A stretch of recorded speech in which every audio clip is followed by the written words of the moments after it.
afternoon. This is Harry Browne again. Only this time, this is Harry Browne Live, if you want to call me live. And we had a little mix-up here. I'm in Arizona, and there is no daylight savings time in Arizona, so nobody said anything last night or this morning about daylight changing your clock or anything else. And I was expecting to start the show by telephone from Arizona at the top of the next hour. And, of course, the rest of the world thought the show was going to start at the top of this hour. And so since I wasn't there, the show started with a rerun from a previous show. But now here we are on April 3rd, 2005. This is the real Harry Browne standing up. And so we still have time left on this show for you to call in and ask a question and get a somewhat live answer. If you want to call 1-800-259-9231. I cannot take your email today, though, because I don't have email facilities where I am. But you can call with a question, with a comment, anything that's on your mind, having to do with the economy, money, savings, investments, anything revolving around the subject of money.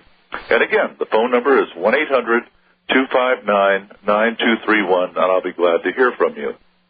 I'm here in Arizona because there was a pretty big investment seminar here yesterday, and I was one of the speakers. And there were some rather distinguished people from the investment world, and people paid a good chunk of money to come to this seminar, and some of them came from as far away as North Dakota, Colorado, even Alaska, and California, other places around the country, just to be here to hear the speakers. And I think that people learned a lot that was very good, and I think at the same time people may have gotten the wrong impression about some things and got some perhaps advice that was not too good. Several of the speakers talked about a 30-year cycle in commodities and gold, meaning that every 30 years these commodities and gold explode in price. And they also said that when that time comes, it happens over a 10-year period, meaning at the beginning of the decade, the price starts to go up, and then at the end of the decade, the last 2 or 3 years of the decade, the price just soars. It's what's called in the investment world or the speculative world a blowout or a blow-off, and the price just soars into the stratosphere before it finally peaks, having gone too far, and then comes back in what might even be called a mini crash. Not losing all that it lost, that it gained during the decade, but maybe losing a good part of what it gained during those last 3 years. This is what happened, especially to gold in the 70s, when it started going up in the early part of the 70s, and then really did blow off at the end of the decade, finally hitting $800 an ounce, having started at $35. And then in early 1980, it really did come down all the way to $300, and then it floated around that $300 mark through most of the 1980s and the 1990s until it finally took off and now is back up in the 400s. And I wouldn't say all, but most of the speakers expect that gold is going to continue to go up and is going to have this big, big run-up at the end of the decade, around 2008, 2009, 2010. Now, what's the problem there? The problem is that human beings do not act on a timetable. And as a result, investments and speculations do not happen on a timetable because they are the result of human action. And human action is not predictable. We don't have the same people investing now, speculating now, that we had in the 1970s. Some of the people are the same, but most of them are different. And those people who are the same people as the 1970s are not the same as they were in the 1970s. Much has happened in their lives since then. They have different objectives. They have different thoughts. They have different knowledge. They may be better speculators now than they were in the 70s. They may be worse speculators, but they are not the same speculators. And the result of all of that is that this decade is not going to be like the decade of the 70s. it may not even be a bull market in gold in this decade, because human action does not come on a timetable, so there can't be any such thing as a 30-year cycle. I have no idea. Nobody explained how this 30-year cycle was discovered, because it's true that 30 years ago, gold went up during the 1970s, but gold didn't go up in the 1940s. It didn't go up in the 1910s. Commodities may have gone up in the 1940s because of the war that was going on, but because of price controls, it wasn't reflected very much in the United States. So really, what we're talking about is something that happened in the 1970s that people are expecting to happen again in this decade. Why didn't it happen in the 1990s? Well, I'm sure a lot of people thought there was a 20-year cycle and that it was going to happen in the 1990s. And I even know many people who expected gold to reassert itself and go back up and hit brand new highs at $1,000, $2,000 an ounce in the 1980s. So my point, of course, is that no one can predict the future. There is no way you can chart these things. There is no way that you can establish cycles or waves. And the people who try to do these things are cramming reality into a preconceived notion. In other words, they have a preconceived notion about how the market should act, and then when the market acts differently from that, they find a way of cramming what actually has happened into their preconceived notion and say, see, it did work out, it just was a little different from what was expected, but it still worked out and the theory is still intact. Well, these theories to me are in shreds, and I have never seen any value whatsoever in trying to establish cycles of human action, waves as they're called. These things just don't happen. As I've explained in earlier broadcasts, human beings are not electrons. They are not the same in all situations. They are not the same one from another. They cannot be counted upon to act in predictable ways, and that's why we live in an uncertain world, and the future is uncertain, and especially the future of investment prices, because those investment prices depend upon the actions of human beings whose actions we cannot predict. And the beginning of investment wisdom is the recognition that we live in an uncertain world. And that recognition of uncertainty should not be depressing, because it finally explains a great deal. When you recognize that we live in an uncertain world, you're no longer puzzled by the fact that some absolute ironclad prediction didn't come out as it was supposed to, and leaves you wondering what in the world went wrong, what this and that. Well, what went wrong was somebody tried to predict human action and failed as he must fail. But that doesn't leave you helpless, and we'll talk about what you can do in an uncertain world when we come back. This is Harry Browne. The phone number is 1-800-259-9231.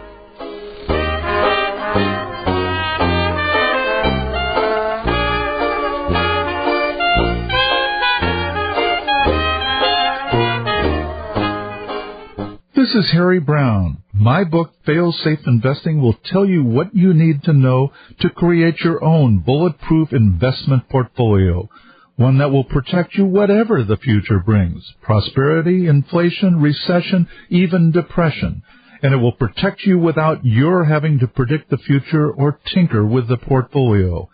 Best news of all, at libertyfree.com, you can download the book for only $9.75. That's right, just $9.75. You can read the book on your computer screen or print it out and read it in your easy chair. If you're tired of losing money on your investments, tired of the pressure of looking for the best investments, here's the way to have your own bulletproof portfolio, no matter how big or small your savings. To get a free sample chapter from Fail-Safe Investing, just go to libertyfree.com right now. That's libertyfree.com. You're listening to Money Talk with Harry Browne on the Genesis Communications Radio Network.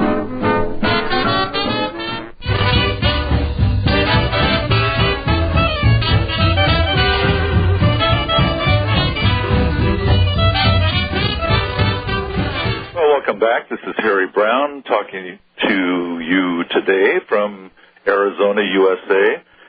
where I attended an investment seminar yesterday and spoke and listened to people talk about the future. And as I said before the break, the fact that we live in an uncertain world and that these predictions are not to be relied upon is really good news, not bad news. Because when you expect the future to unfold in a certain way and it doesn't, you can get in big trouble. Not only that, when you think that you should be able to predict the future, that you should be able to know when stocks are going to go up, when gold is going to go up or down, when inflation is going to come back, when you think you should know these things, then you have a terrible burden on your shoulders. And that burden is driving you to find out this, find out that, to find out every conceivable thing you can in order to make an informed judgment about what's coming next. And investing and speculating can put a load of guilt on you. You always feel as though you are not doing enough, that you are not learning enough, that you should be taking more newsletters, that you should be spending more time on the Internet looking for undervalued stocks.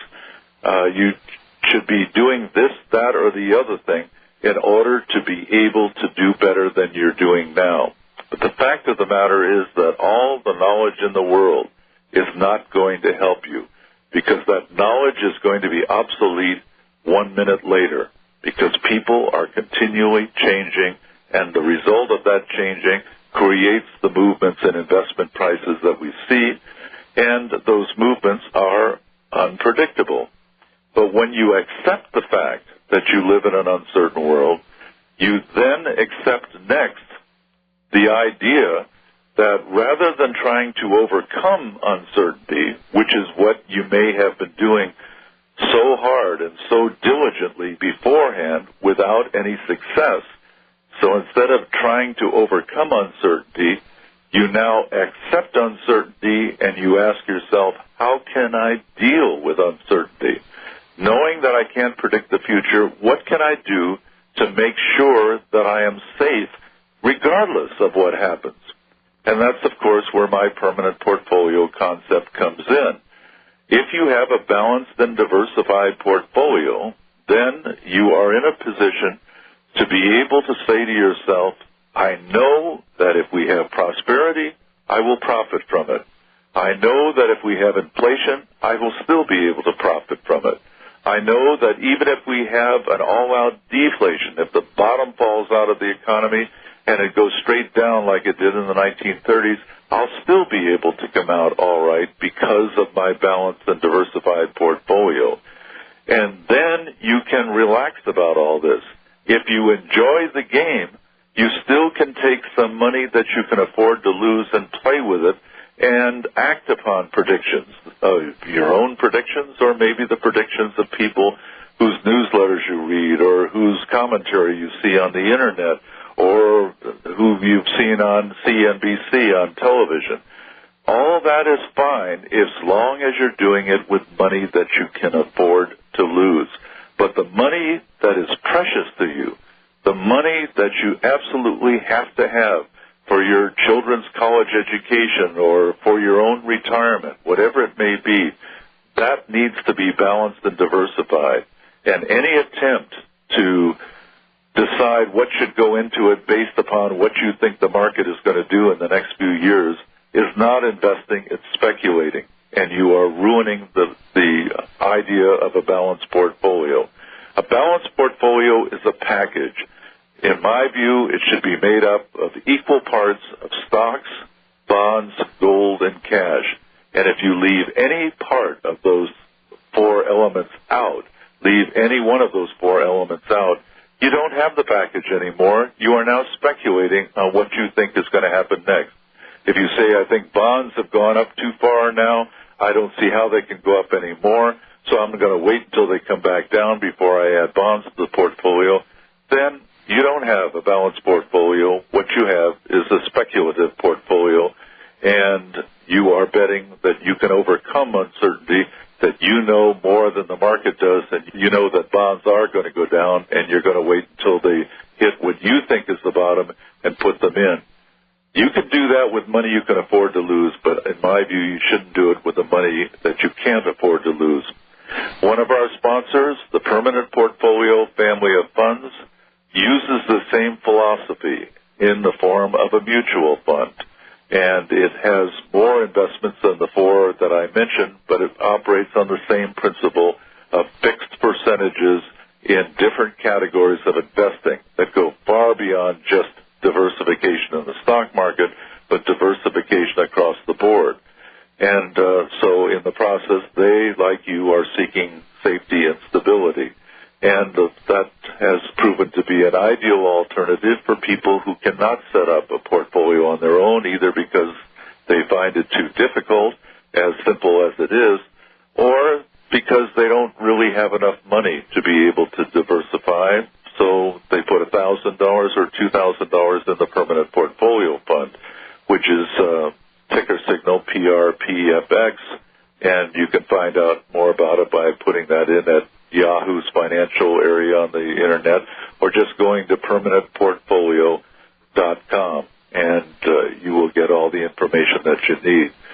But it still comes back to the fact that what you need to do is to accept uncertainty and quit thinking that you're going to overcome it. Well, the phone number here is 1-800-259-9231, as I said, and we can take calls, but I can't take emails. However, I did get an email at the end of the broadcast last week, and that came from Eric, and it was too late to cover it on the air, so let me cover it now and hope that Eric is listening today. Eric said the talking heads and the Fed often go on about an overheated economy. What in the world does that mean, an overheated economy? Well, what they mean is that the economy has done so well, that is so prosperous, that it is overheated in the sense that there's too much activity going on. Let me say, first of all, it's a ridiculous concept. There can't be any such thing as too much prosperity. In fact, the general level of growth in this country more than 30 years ago was twice what the general average level of growth in the economy is now, and that was not a problem at all. And it could be twice again as much. What they really are referring to, without realizing it, I guess, is that the Fed has introduced too much new money into the economy, and that money is pushing some prices upward. It is pushing some industries into areas where they really don't belong by making them think that they're richer than they are because of this new money that's been introduced. And that's what these people see as symptoms of what they call an overheated economy. We'll have a little bit more to say about that when we come back, and then get on to some other subjects. This is Harry Browne. Stay tuned.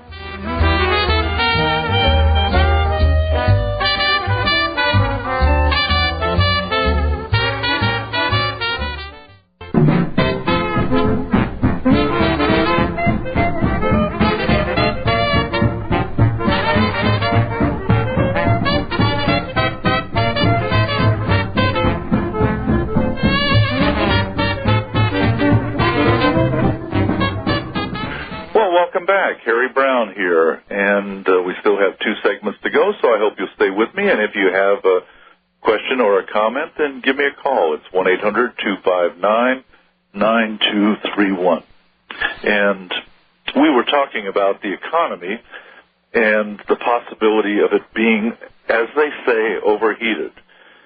Well, you know, people exchange with each other. People make trades. You trade your time for money when you go to work for an employer. You take that money and you trade it at a computer store for a computer, at the grocery store for groceries, and all of this is very simple. And there's no way that this kind of activity can be overheated as people develop new products in order to try to lure customers away from the competition. We find an improved situation. Computers get better every year. More choices are available to us in the supermarket than were available before. All kinds of things improve, and we get better and better, and we have better and better lives, and it's all very simple. And there's no reason whatsoever to think that, gosh, things are too good. This is bound to change. That's just I guess that you could say it's the kind of philosophy somebody has who has no self-esteem and says, my God, things have been going well lately. God's going to punish me for this, or something of that sort. I can't enjoy this because I know that anything good is going to have to be followed by something bad. But there is no reason for it to be followed by something bad. So where do these concepts of inflation and recession and so forth, how do these kinds of things develop? They develop because we use money as a medium of exchange.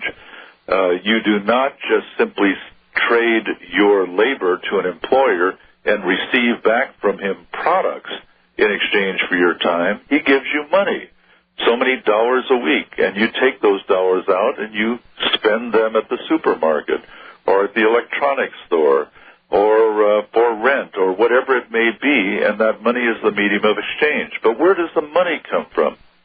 Well, the money is issued by the United States government, more specifically by an agency of the United States government called the Federal Reserve System. And that Federal Reserve System oversees the printing of money at the U.S. Treasury, and that money flows into circulation. Now, how much money flows into circulation? Well, that's determined by the Federal Reserve System, the Fed. The Fed decides how much it's going to inflate the money supply. Now, if the Fed were all wise, it would introduce into the economy just as much more money as we have more prosperity or more production each week or each month, so that that money would accommodate the increased production and the increased trading that goes on among individuals. But of course, the Federal Reserve has no ability to gauge that in any precise kind of way, so they're just guessing. But they go beyond that and instead decide how much money would make the economy work better than it's working now. Not trying to match the growth of the economy, but instead trying to make the economy grow. And so they issue more and more money. There's a further problem with it, and that is that the money that they issue is not spread evenly across the economy. In other words, if they're going to issue a new $1 billion worth of money, and there are 100 million families in this country, it doesn't mean that every family is going to get $10 in additional new money from the Fed. No. That money actually goes into the economy through banks, who then lend that money to specific industries.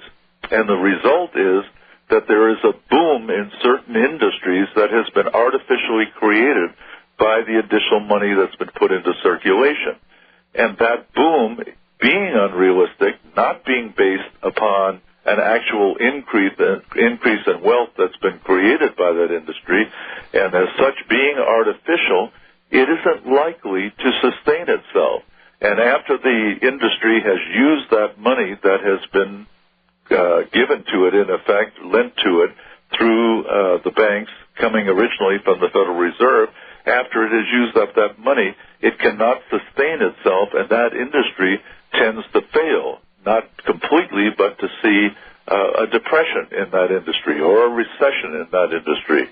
And the result is that we see problems in the steel industry, or problems in the iron industry, or problems in the automobile industry, or problems in some other industry.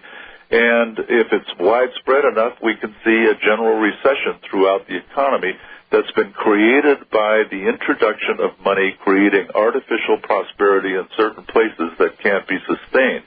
Now, when too much of that money is introduced, and some industries are seeming to do much, much better than the normal processes of the economy would allow for, that's when we see what these people call an overheated economy. And what they really mean, whether they realize it or not, is that the Federal Reserve is pumping too much money into the economy, and that's what's making it overheated.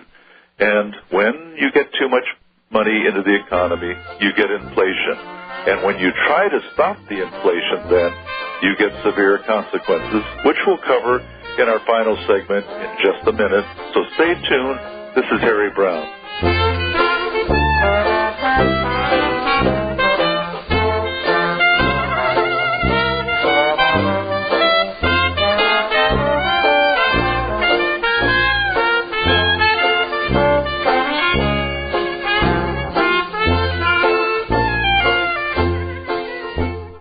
This is Harry Browne. Have you lost money in stocks over the past few years? From 2000 through 2002, the stock market lost a third of its value.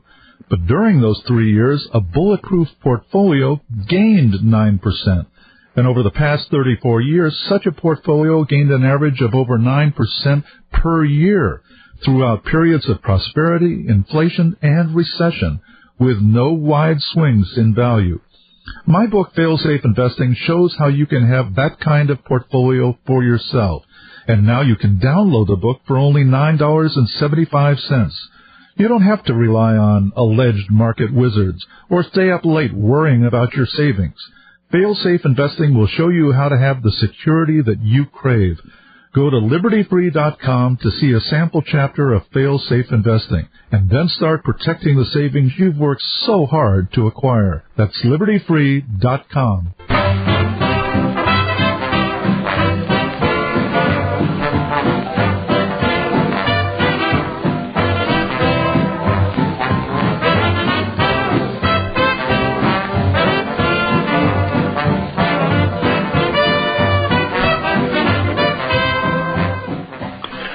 Welcome back. This is Harry Browne, and since this is the final segment, let me take this opportunity to thank you for bearing with me today, given the fact that I didn't even know what time it was. And these things like daylight savings time, I mean, they just complicate my life beyond reason. However, I do not want to forget to suggest to you that you stay tuned after this show, because Genesis is presenting a brand new show today, which will start as soon as this show is over and the news has played. And it is Jim Babka who will be on for an hour every Sunday afternoon right after this show, talking about political and social matters. And Jim is an excellent thinker, and he's going to be presenting perspectives on the news and other issues of the day that you may not have heard before, ways of looking at these things. And I think you'll find it to be a very interesting show. So I hope you will at least give it a try today and listen to one episode, and you may just get hooked on it and want to hear it every week. Now, before we went to the break, I was talking about what happens when the economy supposedly gets overheated, meaning the Fed has introduced much too much money into circulation, and that money is going to all kinds of places to stimulate all kinds of activity that really isn't wanted and needed by consumers. And when that money has been used and those particular companies or industries no longer can sustain that activity, then what you have are real problems creating what we think of as a recession. And a recession is simply caused then by the Fed not continuing to pump new money in at a fast enough rate to sustain all of the mistakes that it has created by the previous money that is pumped in. And that really is the definition of a depression, or a definition of a recession, let's say, is a period of time when the Fed is not introducing money fast enough to sustain the mistakes that it has caused by previous introductions of new money. At some point, the Fed becomes too worried about inflation, and at that point, it slows down the growth of the money supply. People do not have as much money as they expected to have. Companies do not increase their sales as fast as they had expected to increase them. And what happens at that point is that everybody starts tightening up and trying not to spend money, but trying to obtain money. And the whole economy slows down because people are unwilling to spend money or to invest money. And we think of that as a period of what is called tight money, which is the same thing as a recession. The answer to all of it, from a political standpoint, of course, is to get rid of the Federal Reserve System, go back to a gold standard, and let the money supply increase as the market itself dictates it, not as human beings, political animals dictate it. Well, I'll be back home next Sunday, we'll have a more normal broadcast. I hope you'll be with me then, because I certainly enjoy having these conversations with you.